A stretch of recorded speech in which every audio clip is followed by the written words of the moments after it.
name is Srinathi Raghavan. I am on the dance curatorial team for the Indo-American Arts Council and have the honor of introducing our guests here today. So I will try and keep this quick, but there is a lot we would like to say and thank them for being here. So as you all know, this is the Indo-American Arts Council's literary festival, and we have literature, culture, intellectual discourse, everything coming together in a celebration of timeless tales and so much adventure.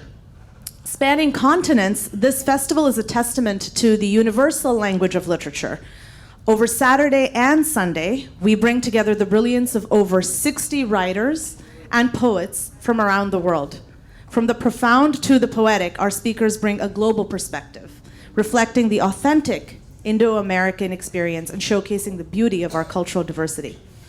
One of the remarkable aspects of this festival is its commitment to inclusivity, which is why all the sessions are free to the public, and this allows our literature enthusiasts from all walks of life to come together, share ideas, and revel in the power of storytelling. Today, it is my distinct pleasure to introduce a captivating talk that promises to take us on a profound journey through the intricacies of human experience. Our esteemed guests are none other than Chandrika Tandon, the brilliant mind behind so much, but specifically today, Amu's Treasures, and our moderator today, Milay Raya. Sorry, I don't know why I said that. Chandrika Tandon is a globally recognized business leader, a Grammy-nominated artist, and humanitarian. Her stated mission is to elevate human happiness through music and education, through emotional and economic empowerment. She has released 5 albums under her nonprofit music label, Soul Chance Music. Her newest, Amu's Treasures, is a global music album for families, representing a musical hug transcending ages and borders. Amu's Treasures includes 35 songs and 21 chants, as well as a flip book with simple aphorisms for all ages. Chandrika's economic well-being efforts are focused on higher education, in particular STEM. She holds numerous leadership positions at NYU and other educational institutions, notably as the chair of the board at the NYU Tandon School of Engineering. Let's delve into the heart of the matter for a minute, and of course we can hear more on this soon. Amu's Treasures is a hug for the world, a message of love, light, and laughter for all ages. It is a 3-volume omnibus of 35 songs and 21 chants, and invites its listeners to reminisce or make new memories with traditional folk tunes and familiar popular songs and poems. And these songs speak of far-away places in different genres and languages with varied arrangements. They're meant for quiet times, happy times, and any time. This treasury of music also includes ancient Vedic chants, and it is aimed to soothe and relax. Chandrika, with an incredible cabinet of musicians, reimagines what children's music should be like, and their incredible artistry to complex arrangements will feature many, many maestros.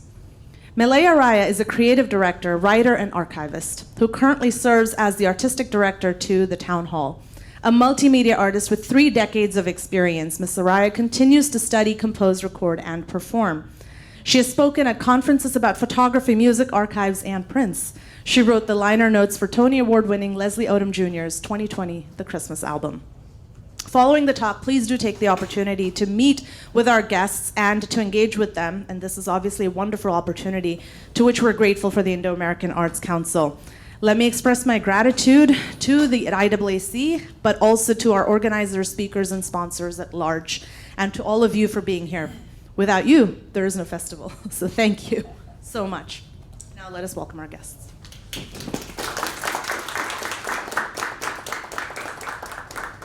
Well, I think we should start by just letting people see a bit of the videos. Yes, should we play you like just a minute and a half? It's like a video. It's a teaser trailer really of the album. It's yours? Sure. We just let me back up before we play that and tell you it's called Amu's Treasures. And Amu, the term Amu actually means happiness. It means purity. It actually has a meaning. And it's a delicious term of endearment because that's what my grandchildren call me. And that's why this is called Amu's Treasures, because this album began as a sort of an ode to my grandchildren. And before I show you this character, one of the reasons I created this character was I really wanted Amu to be a a sort of a world character. I didn't want it to be me. I didn't want it to be, I just felt there's an Amu in me, there's an Amu in all of us. And I wanted it to be universal. I wanted it to be not woman, not man, not beast, not anything. I wanted it to be a universal figure of love. And that's what this Amu meant. So you'll see all of the songs in this album, including the chants, and we'll come to that, are really using Amu and the three little babies as a theme of telling the story. So this is a very, very short extract that we're going to play as an introduction. Take a prize and sow your stars. All of us are children of the stars. Wish you could be here. Wish you could be here. Heart said, Que sera, sera. Whatever will be, will be. The future's not ours to see. Que sera, sera. Il y a longtemps que je t'aime, jamais je ne t'oublierai. Il y a longtemps que je t'aime, jamais je ne t'oublierai. I will tell you how. Fitted is Cupid's bow. I will tell you how. Fitted is Cupid's bow. See them gaily gad about. They love to play and shout. They never have any cares. At 6 o'clock their mummies and daddies will take them home to bed for their tired little teddy bear.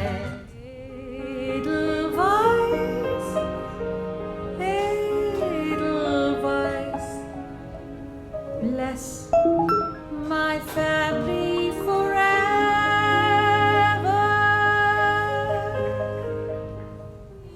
I can hear the sound of violins long before it begins. Make me sway as only you know how. Sway me smooth, sway me now. I think the video froze. That's... But it goes on. We have 35 videos, and we will go to the chants in a few minutes, but the chants as well, which is about 21 chants. Well, I want to start with the character itself of Amu, because I think in mythology and in fairy tales, but also in our lives, there's often a character that we do see as a woman often, that is a safe space, especially for children. You see it in fairy tales that there's oftentimes a fairy godmother, or there's maybe an aunt or someone that children feel safe with when they need to run to. We see it in our own lives oftentimes that we trust or run to our grandmothers when we need cover from our parents, right? As a professional auntie, that's what I call myself, as a person without a child, that we turn to these people because there's no judgment there, and they're not responsible for us, so they're the safe space. Why this character in this moment? You know, I think there's something very particular about coming out with an album or this kind of storytelling in 2023, I think. Was there something particular about this? Well, let me tell you the history of how Amu's Treasures came about, and then what my whole thinking has evolved into now as we sit here at this moment, because big, profound changes have happened in my life just in the last few months. So this album started out as a gift to my grandchildren. I have 3 grandchildren. The little one wasn't born, but my oldest one is five and a half, and the next one is 3. So I wanted to know, what do you do as a grandmother, right? You sing. I mean, that's what I know how to do. And, you know, this little boy would love music. Right. He would love. So and of course, you know, the moment I started singing, he would fall asleep. And it didn't matter what time he woke up. So my daughter had a rule. She said, you can't sing to him the moment he wakes up because he's fast asleep again. And he'd be drinking his milk and I'd sing and he'd stop drinking the milk and he'd fall asleep again. I promise you, I'm not making up any of this. This is truly what used to happen. So she said, Mom, you need a schedule for singing. So there, fast forward a year or so, and I started out singing, in traditional ways that we all do as Indian women. We say, well, let me start with the chants. So I started with verses of Om Jai Jagdish Hare and Vakratunda Mahakaya, and I kept expanding the basis. And as he began to talk, so at some point he said, Amu, I want more. I want a new song today. And then I'm thinking to myself, okay, I'm done with the chants because the other chants, I don't want to go to the whole Vishnu Sahasranamam. That might be too much for a 1-year-old or a 2-year-old. So I started to go into songs like Kesara Sara and all the songs I sang when I was little. So that's kind of how the album evolved, right? So it was a gift to my grandchildren. But what has happened, and then, about 3 months ago, I was invited to go to Prague to sing to to work with the Ukrainian refugee children at the place called the Kroki Dobra, where there's a group of women and men that are taking care of a lot of Ukrainian families, maybe 200 or 300 of them. So the children had somehow gotten a hold of an advance copy of the album and they were all singing. And when I went there, and they had all practiced the album, they would be sending songs to me to say, Chandrika, we're singing these songs of yours and we want you to come and sing with us. So when I went there, so 2 days I rehearsed with them, and then the third day we performed in the palace in Prague for all the families. Every child wanted a hug. Every child wanted, it was just a love fest for 2.5 days, both the rehearsals and the performance. And when I turned around, in fact the whole audience, by the way, no one spoke English. None of the children spoke English. They all spoke Ukrainian, and in fact they prepared a song of Ukrainian. But then when they all turned around, when I finished the last song, we had a reprise of the whole audience singing Kesara Sara. All the children had drawn this picture of Amu and they had labored over this picture. I've actually got a big photograph of a collage of these 40 children that made up these pictures of Amu. I just wept and wept on the stage watching what these children did. And the thing that hit me is the need for a figure of unconditional love in all our lives at this moment.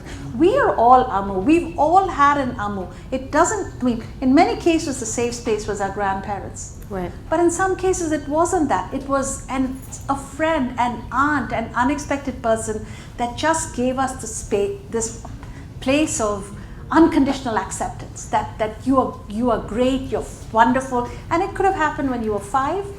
It could have happened when you were 20, or it could have happened when you were 40, because a lot of us have had holes in our hearts. And I think that's really, now I'm on a crusade almost, which is saying, yeah, it started out for my grandchildren, but it's for everybody who's got a hole in their heart. And by the way, all of us have holes in our heart.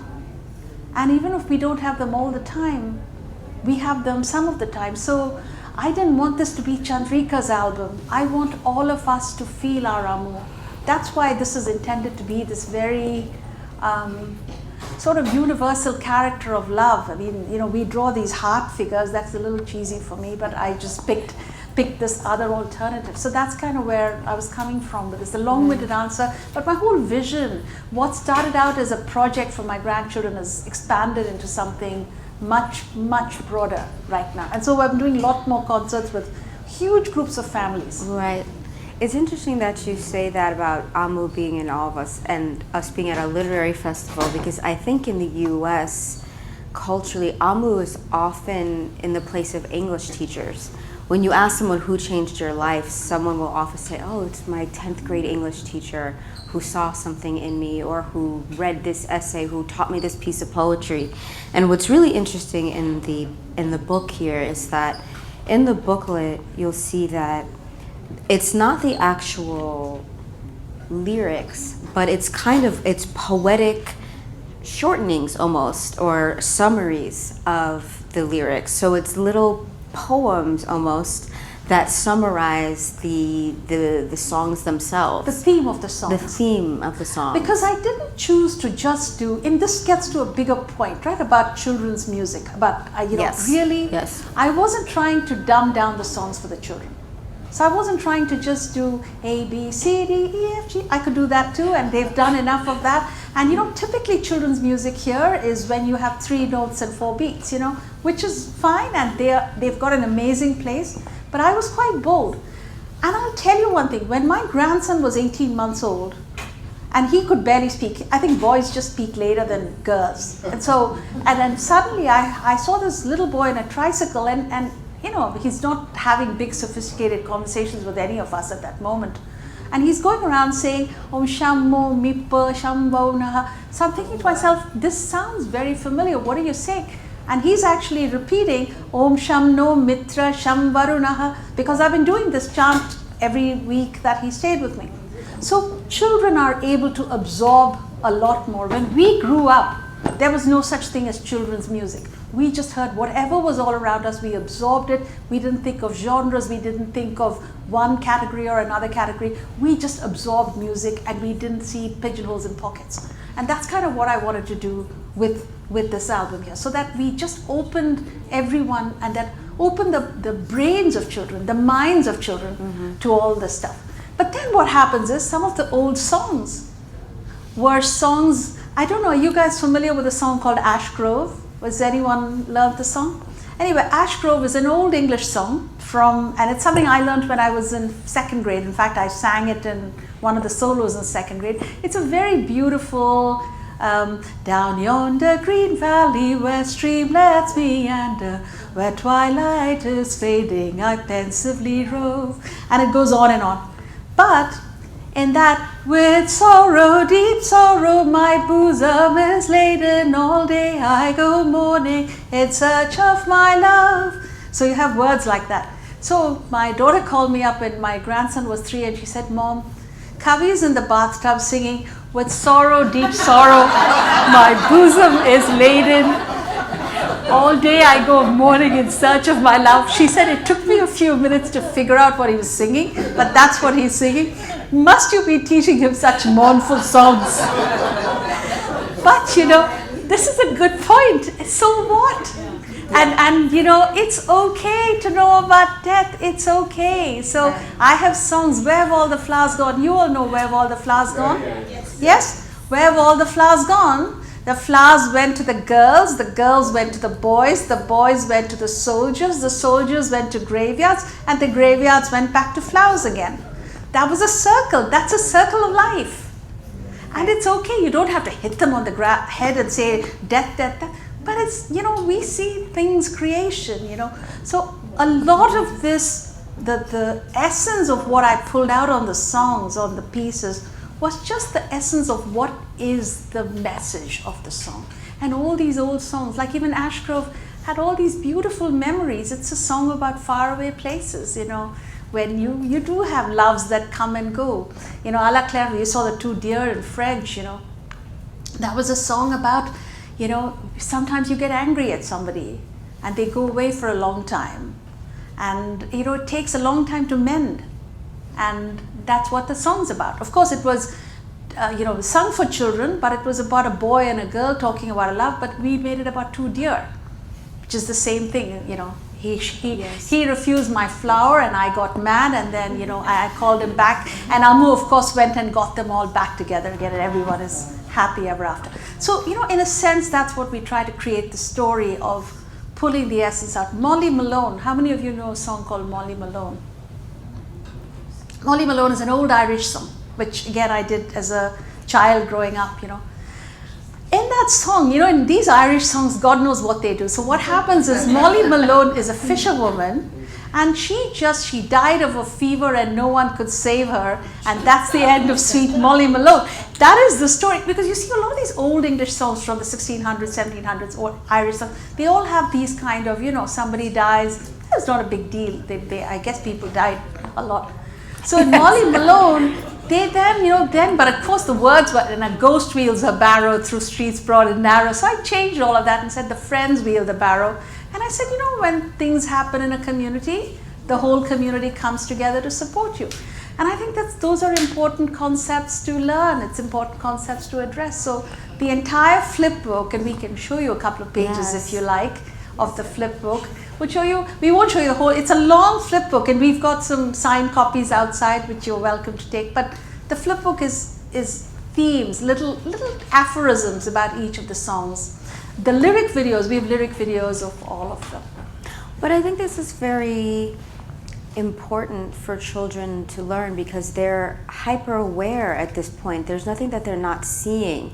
And so when they have poetry, when they have lyrics, or when they have some text or songs to help guide them through some of what they are experiencing, right. They experience death. Whether they experience it in their immediate life or they see it societally or on the news or what or have you. Or animals or creatures or plants, and that's natural.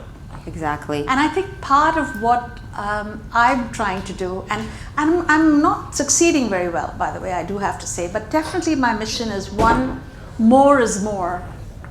That, see, you know, Ash Grove, memories of people we love live forever in our hearts. It's true, sometimes people go away, but it's a long song. It's a long old English song. Surangani, do you all know the song Surangani from? So we have that, and that's a dancing, and that's, but I added words. Of course, you know, if I did the Surangani from my childhood, those would not be words that any of us could have sung right here, because we did it in college with all kinds of crazy words. But I wrote, you know, family appropriate words for that. And you know, this is an interesting one. Wish You Could Be Here is a song actually written by Paul Simon. And it's funny in that we've got, and if you all have a chance, you should watch the video, which is actually up on YouTube. It's a beautiful song of Paul Simon. And in this, the whole point is that Amu is missing the babies, and the babies are also missing Amu. But they come back and Amu's door is always open. So the one thing, whenever my grandsons watch this video, before the video even ends, they'll say, Amu's door is always open and Amu always has a hug for you. That's a very profound, forget the song, forget the words. The message is what I want them to have, that there is that figure. And I just think that's really at the end of the day, what my whole idea is with Amu's Treasures, you know, which is we really have this hug for the world, that we really project this sense of love and unconditionality for acceptance of everyone. But I think what you're also getting at is children's mental health. Which is so critical. I think we don't always, first of all, not everybody has access to sort of the medical mental health care, but what can we do as, you know, people on a just child's development, and how much of the brain is even developed, how much of the outlook on life is developed before age 6, we're finding out. And these kinds of stories, the videos you've got on YouTube, the songs, these are how you develop literally the outlook. You know, the stability of one's security, of knowing that there's always a place, there's always at least a safety net, you know, there's always a sense of self that one can depend on. There's, you know, there's always someone. There's always a sense of community. You see the aching many years later. You know, so some of the reactions I've had as people have heard it older. You know, my most poignant reaction was when I was going through this with an older woman. She's actually a very big academic in New York. She was hearing a couple of the songs and then she started crying, and I just said to her, what was going on? And she said, look, I just wish my mother had sung these kind of songs to me, because it just gives me such a sense of sadness that I didn't have this. And you know, but I think we all, so mental health and this thing of unconditioned, having some space, we all want acceptance, we all want love. And any way we can give it, look, I'm not saying this is the panacea, but you know, while people are on their journeys, this is one additional thing to give to all ages. It's true. That's why, I mean, Ke Sara Sara, we all know Ke Sara Sara, right? Now that was one, it was great because my grandson said to me, Amu, will there be a rainbow tomorrow? And I'm like, I don't know, Ke Sara Sara. And then there I am singing Ke Sara Sara. And fortunately in the song there actually is a line which says, Ke Sara Sara, will there be rainbows day after day, you know? So it was a great way to bring back some of the messages of these songs. I want to touch on the imaging here. You know, it's such a beautiful, it's so bright, it's so kid friendly, and the videos as well, which you can see on YouTube. Some of them, I was looking at the views. How did I not even know about it, and already has 100,000 views? They're so high quality and they're so bright. What was the inspiration beyond or behind the exact image of Amu? Well, once we created the image of Amu, then it was telling stories about each of the songs. Okay. And each song is a story unto itself. And and we're coming to the chants a little bit, and this is particularly important that I want to talk about. But I think that everything is done at the highest quality, So the chants, I told you, were 21 chants, right?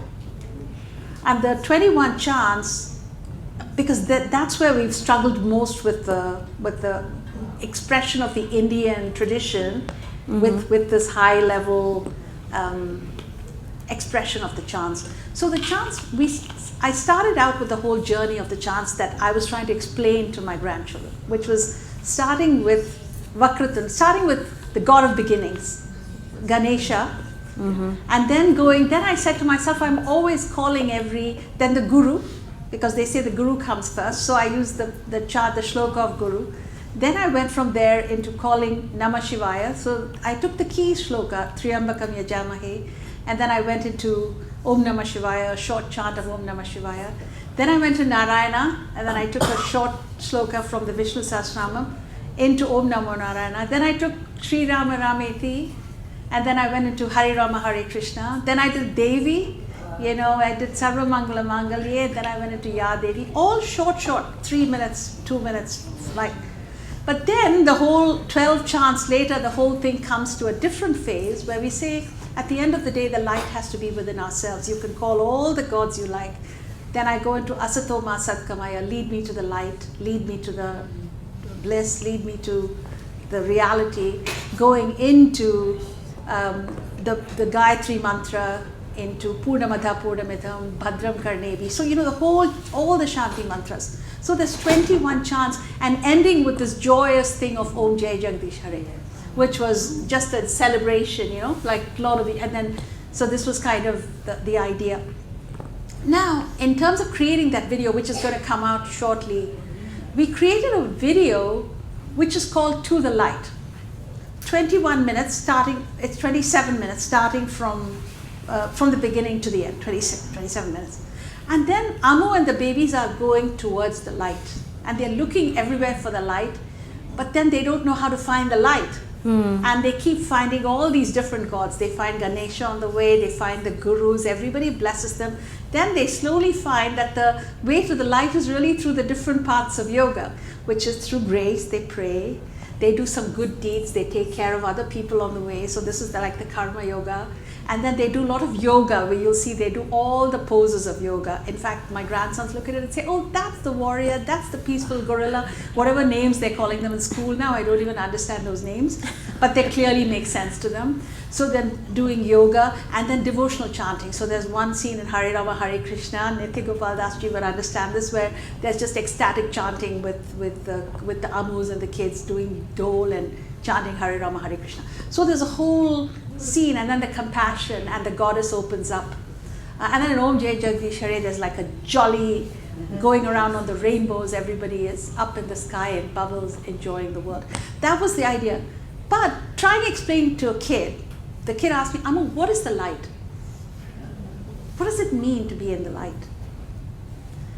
And I've had to think a lot about it, and then my little grandson, who's a little chubby boy at that point, he would say, first time he said, Amu, this is too long, because 27 minutes. See, they're sitting in the crib, they're not allowed to speak. He said, it's too long. So the next time, of course, the older guy is happy, play it 3 times if you like, I'm happy to listen to it. But this boy said it's too long. So then the next time, I didn't say anything, I played it on again. He stayed quietly and he said, can you tell me why you do Om so many times? I just said, well, it reminds you to take a deep breath each time you do. So the third time I'm playing this, it's a very quiet room except for the chants going on, and I hear and I think he's trying to take deep breaths in between each one. I mean, God knows. And then of course he calmed down. It was too many deep breaths for him at 10 o'clock at night. But I think that's what happens. And then when you start to understand, will Ganesha really bless me? What does it mean to be free? Will I be able to answer those questions? I don't know. But I just tell them free means you're so happy, you feel so much joy, you don't feel mad, you don't feel upset. And it's then when you feel happy, you can then be happy with everyone else. It's the simplest explanation I can think of to explain radiance and enlightenment in my own words. But that's really what the essence is. Our bottom line is very simple. But I've used music and words and these visuals to describe this. So that's in a nutshell Amu's treasures. I love it. When we were speaking earlier, I said that there's an audience for Amu's Treasures that is adults, because I think there's so many of us who watch Pixar movies, there's so many of us turning towards what is considered children's texts because we're looking for simpler stories. And we're looking for simpler things in poetry, in mythology, even in fairy tales sometimes, because adults' texts have become too complicated, it seems. And I think that's why so many people are turning towards spirituality, towards fairy tales, towards folk tales. And Amu's Treasures, although these are short, these are things that you can meditate on. And it's the same with the music. And another thing, you glossed over it, but the visuals are really, really impressive. I just came from Anime Con yesterday, and this reminds me of some of the anime level drawings. Right, and we work with an extraordinary team in LA, and they just spent the last year working on these 36 videos for us. Would you consider turning this into animation, the story of Amu? Well, we are considering it right now. We're just working through how we make that, because the 27-minute movie is in fact the story of Amu. But then how we do something more broadly with all of these is just one of the questions that we have in mind. We haven't shown. Well, one other question I have, well, I have many questions for you, we don't have enough time, but one question I have in terms of this is for your grandchildren. You've said that. And I think there's such a big market. I, in some ways, am a target. I know that there are probably kids who are a target for this. For first generation people who need access to this storytelling in shorter forms, in more digestible forms, sometimes in English or mixed language.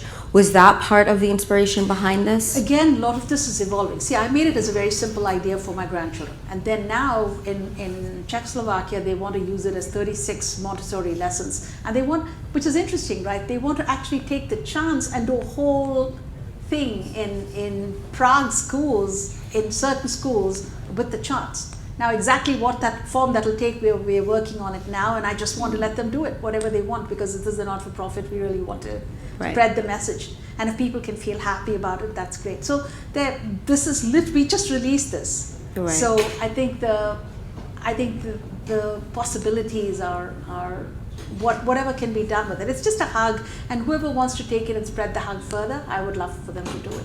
Right. And again, I've used music, but there probably are a lot of other, tools and gifts other people have. This is my treasure, but all of us, some people tell tales, some people have stories, some people are dancers, some people are, do drawings, do art. So that's all our expression of love for the world, for the children, for everyone else, for each other. Right, that's true. I'm sure that I see some parents in here. Sometimes when I'm watching media that my nieces like on YouTube, I just, it's a lot. It sounds a lot like noise. Yeah, I'm watching this stuff and I'm like, oh, children's music. It's really cacophonous. It's hard to listen to, and I just sort of bear through it. This is beautiful, well-crafted music, and of course you've made music before. Did you think of this in a different way when you were making this? You were like, oh, I'm making children's music? Because first of all, you heard her sing, but when I was listening to the album, I'm like, oh, who's singing on this album? And I was like, oh, it's Chandrika.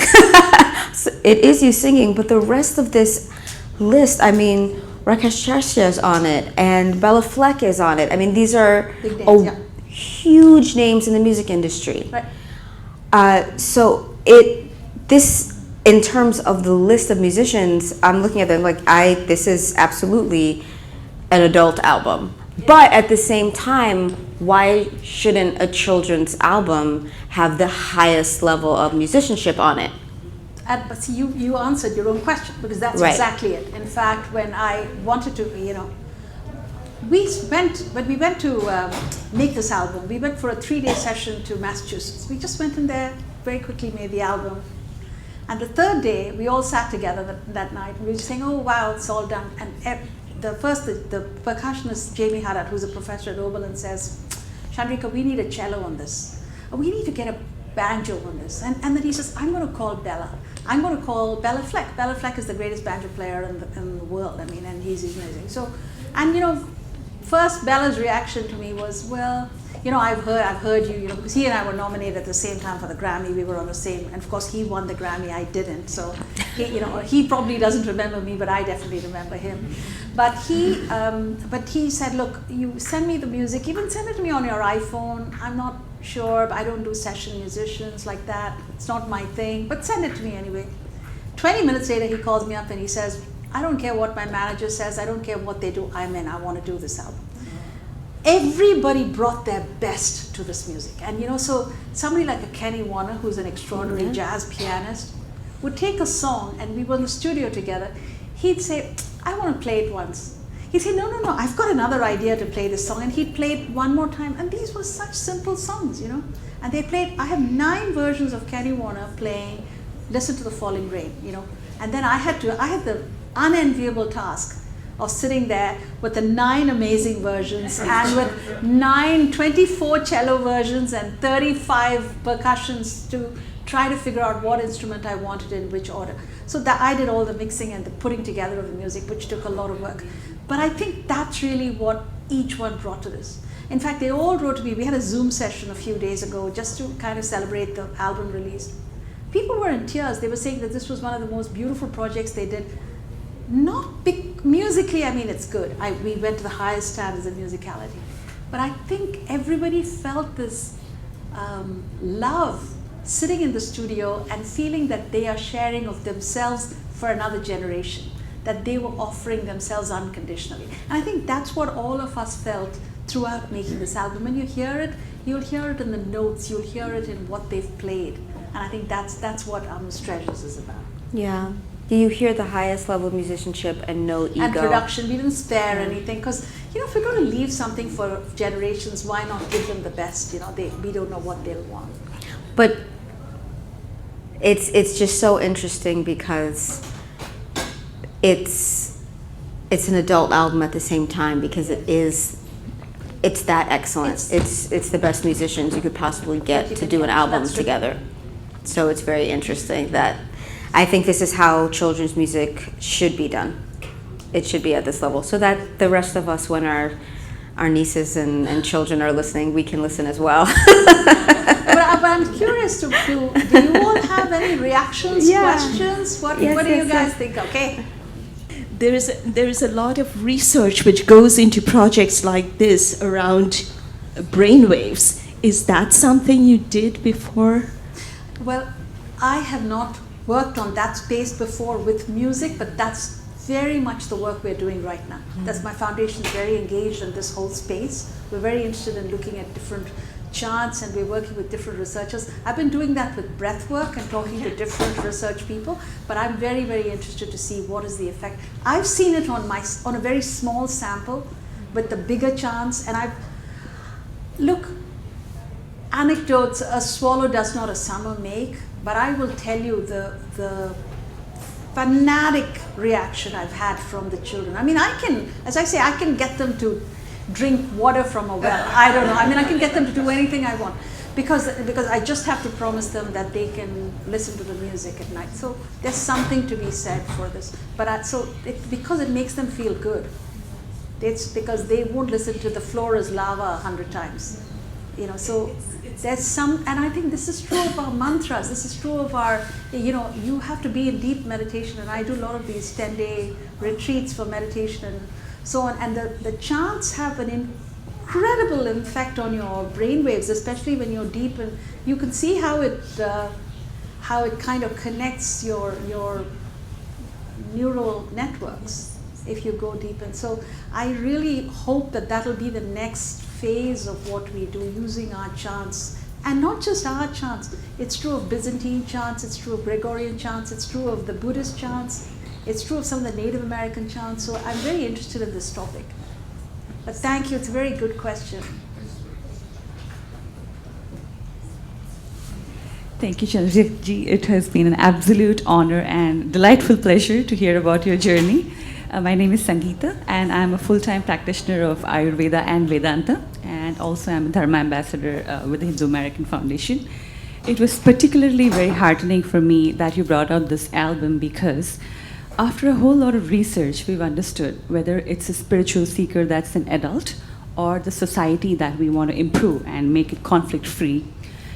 Unfortunately or fortunately, the best period is time or age 1 to 6. You target them then. There's something about the neurochemistry and neuroplasticity that works in ways that it unfortunately does not later. So I just want to thank you for this contribution that you made, wherein, sure, we would love to have wheels of the bus go round and round as well, but along with them, the chants and the eternal wisdom of those chants, if they even fall in the ears of the kids and they begin to take to them, I think the seeds are sown and I'm not worried about the harvest anymore. So thank you very much for making it the way that you have made it, and I look forward to hearing more and more. No, my prayer is that children, adults, because a lot of the adults of my age group, to get these simple chants together in order, in a sequence, because even the Mahamrityunjaya and so on, you learn later on in life. Much you later. Randomly pick up a mantra here or there. I didn't want that to be the case. Look, not everybody can recite the entire verses of the Vishnu Sahasranam, but in the Vishnu Sahasranam it said, right, when Parvati asks Arjuna, they have this conversation. There's this conversation when she says, it's a long Vishnu Sahasranam, how do I do it every day? And then there's a statement which says, all you do is say, Shri Rama Rama Rameti Rame Rame Manorame Sahasranama Tatulyam Ramanama Varaname. So if you said that, that's equivalent to saying the whole Vishnu Sahasranam. And so I pulled out verses like that, which will at least get them started. Then maybe they'll want to do more, but I promise you that one of the experiments I do when I put them to bed, right, is I play this. I just go to even Om Jai Jagdish Hare. It's 9 verses, not trivial. So I'd go say, Tum Purane, and then I would stop. And exactly he will feel, Paramatma. So, they are listening. You think they are dreaming, you think they are doing something else, but their minds, the term you used about neuroplasticity and the absorption, more is more. And the more we can give them now, the better. And that's kind of my philosophy. So I made it easy for us to do it as a community. And it's not just the Indian community, because these are simple verses of the entire, from chant 13 to 21 is all secular. There's no God, there's no energy. It's all about finding the light. Gayatri, let the light inside me shine as bright as a billion suns, So each one has a meaning. And it's very important to me that please spread the word. Let not just children, you all learn it. Because 200 children sang with me in Washington, D.C. 200 children. Indian Americans, most of them, a lot of others as well. They came, practiced, and sang it so beautifully. 400 kids sang with me to sing other songs, not the chants from Amu's treasures, but other songs. Sarva Mangalam, Bhavatu, Bhavatu, Bhavatu. All American high school kids, and sang it with such beauty. So the Sanskrit is an extraordinary language that we have to learn it first. Sorry, just one last point. Do you have plans of popularizing this in India? Because every time I go back, I feel such a stark need for it in India more than any other place. I have to. My base is here, and I haven't done very much in India yet. But that's to be done. Thank you. So you all are welcome to take it. It's all not for profit. Take it, sing it, popularize it, do it your way. Sorry, we had it. No, it's okay. I have a question for each of you, actually. Chandrika, you've been an engineer. You've been in the business world.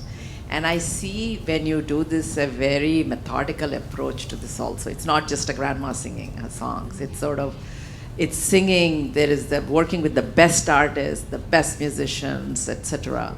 So I'd love to know where the second transition began in you. You've been very successful businesswoman, and now you're in this just as, spreading the word as much as you did in business. So where did that shift happened? Because I think it's very important for women also to hear about or man, anybody, to reinvent themselves. So that's the question for you as to when did you decide, or did it happen naturally, the whole reinvention?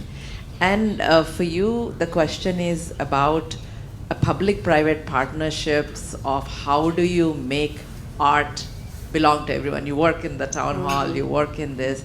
Because I work in India, actually I run something called Ink, which is like TED in India. We have thousands of people who come every year. And I always feel India needs to embrace India a lot more than it has in the past. So our last 10 years journey has been bring the best of rest of the world to India, best of India to the rest of the world. So our youth feel very much at home with our heritage. And because there's so much, we needed somebody to make a $1 billion yoga industry before we realize it's important. So a lot of our work is there, and the next generation today, you should come and meet them. They're amazing, amazing. And I think you'd be very popular with them. But I'd love to hear from both of you about both public-private as well as reinventing yourself. In terms of public-private, we're a nonprofit, the Town Hall, and we're working on really building partnerships with corporations. Corporations during the pandemic, many did exceptionally well, and I think that especially in New York, they're becoming more generous in terms of understanding that New York its value in this city, in this country, is really as a cultural hub. So we've actually been doing quite well with especially entertainment companies. So example, just a few days ago, we did a big project with Crunchyroll during Anime NYC, because we said, we've got the history. We've, as a nonprofit, have Billie Holiday, the history of Billie Holiday and Nina Simone and Ravi Shankar and all of these people. So we have the cultural history and the artistic history, and you have the resources. So we've been kind of doing that with a lot of corporations and saying, we've got this and you've got that. So together we can actually make programming work together, because you don't have the history. A lot of the corporations don't have the art history, don't have the cultural history in New York. So that's kind of how we've been operating, especially since the pandemic, is leveraging each other's, pluses, basically. That's how we've been having to operate. But I think it's actually been a lot better since the pandemic with corporations, because I think there has been a bit of a sense of responsibility since New York has struggled so much since 2020. Yeah, but I would love to talk to you more. Yeah. So let me take the question. And it's a longer answer, but I won't take the whole time to do that. But about 23 years ago, to be exact, 1999. I had sort of a crisis of spirit, is the best way to describe it, when I had to re-examine my whole life. Not for any particular reason. Normally people re-examine your lives when things fall apart, But I was lucky that I was able to re-examine it at the height of everything, when I had to really say what made me happy. It's kind of a privilege to be able to ask these questions, but I realized that my happiest times had to do with music. And going into music, I just decided that whatever I did had to connect with music in some way. So I went back to just doing music a little bit more. And the second thing I also committed to is I didn't want to live in a selfish bubble, which I was living. I had my home, my work, my business. I was doing all of that stuff, but I wanted to keep my access a little bit wider. And that's when I went I said, so the two critical commitments I made to myself is I would include music in my life in a more intentional way, and that I would include service in my life. That's what I did. And might change my whole being. I think we should probably wrap up. Oh, yeah, I think somebody's coming. So, Rakesh, you had your hand up, and then you had... Your grandchildren are so fortunate to have you as their starting point. You are the treasure. Yeah. No, we all are. We just are, some are more bold about expressing it. That's what I'm saying, we are all Amus. We all have so much to offer. Really, we do. I do want to share with you why you were selected to be in this Lit Festival. When we first saw Amu's Treasures, it hit the right notes for a couple of very profound reasons. First it's grounded in classical, timeless Indian storytelling. India gave birth to apologue.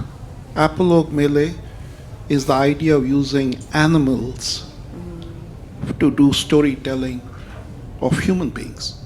And the first story Malay that has been translated into more languages than any other was the Panchtantra. That's the first time animals acted human nature. But the second thing that was profound about your creation is that before you can see the light, you have to put yourself in a state of wonder. A mystic is always in a state of wonder about nature.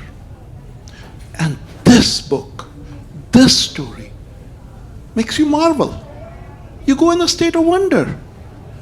Something children do naturally, adults need desperately, but don't do it.